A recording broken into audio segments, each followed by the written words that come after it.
ne serez pas surpris parce que c'est quelqu'un que vous connaissez très bien, qui a déjà travaillé avec notre équipe nationale, qui a gagné la CAN avec nous en 2015. Et donc, le nouvel entraîneur s'appelle Patrice Baumel. Quand nous regardons le contexte actuel, nous nous sommes dit il faut prendre quelqu'un qui connaît la maison. Et quelqu'un qui a aussi une vision qui est proche de la nôtre.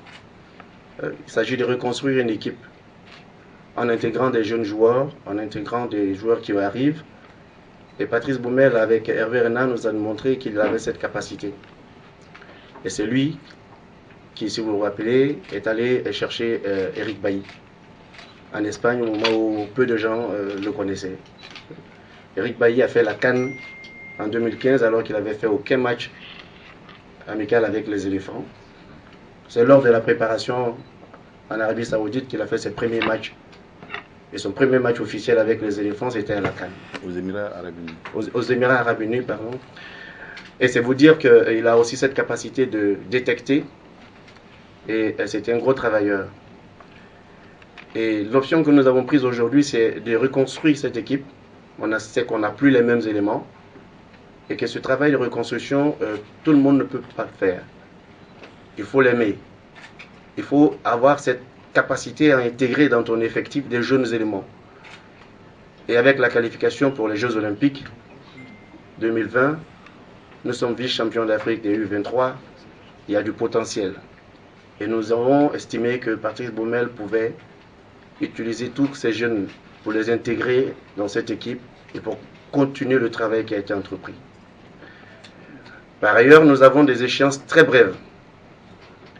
Ceux qui ont gagné la CAN 2015 avec Patrice Baumel comme adjoint, il y a quelques-uns qui sont encore là et qui sont aujourd'hui les cadres de cette équipe. Je pense à Goro Sylvain, à Aurier Serge, Eric Bailly, Wilfried Cano, Mars Gradel. Donc des joueurs majeurs aujourd'hui. Et il n'y aura pas de difficulté à s'adapter à ce groupe parce qu'il connaît pratiquement les cadres. Il sait comment passer le message et il saura comment guider ses troupes.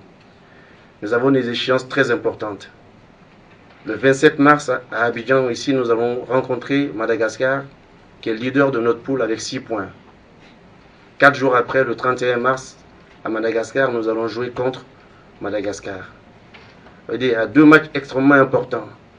Si nous faisions le choix d'un entraîneur qui arrive, qui ne connaît pas l'Afrique, qui ne connaît pas nos réalités, qui ne connaît pas le groupe, nous pensons honnêtement qu'il aurait du mal à s'adapter.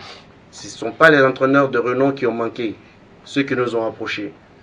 Mais nous avons fait le choix de la prudence et le choix de la continuité, de choisir quelqu'un qui soit capable de mener ce groupe où nous le souhaitons. Ne pas rater surtout les 2 matchs que nous avons contre Madagascar. Et tout de suite après, nous avons le match de juin contre le Niger. Donc il y a 3 matchs qui vont se suivre et qui sont extrêmement importants.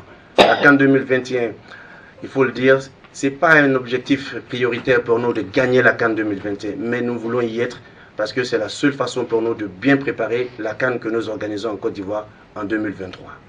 Donc nous devons être présents et nous voulons donc nous donner toutes les chances d'être à cette CAN et de pouvoir faire une bonne prestation. Donc nous avons décidé de signer un contrat qui part du 1er mars au 28 février au plus tard, c'est-à-dire 1 an. Si nous ne sommes pas qualifiés pour la CAN, eh bien le contrat va s'arrêter. Il pourrait s'arrêter. Je ne dirais pas s'arrêter, mais pourrait s'arrêter en cas de non-qualification pour la CAN 2021. Mais nous avons décidé de faire un engagement sur 1 année.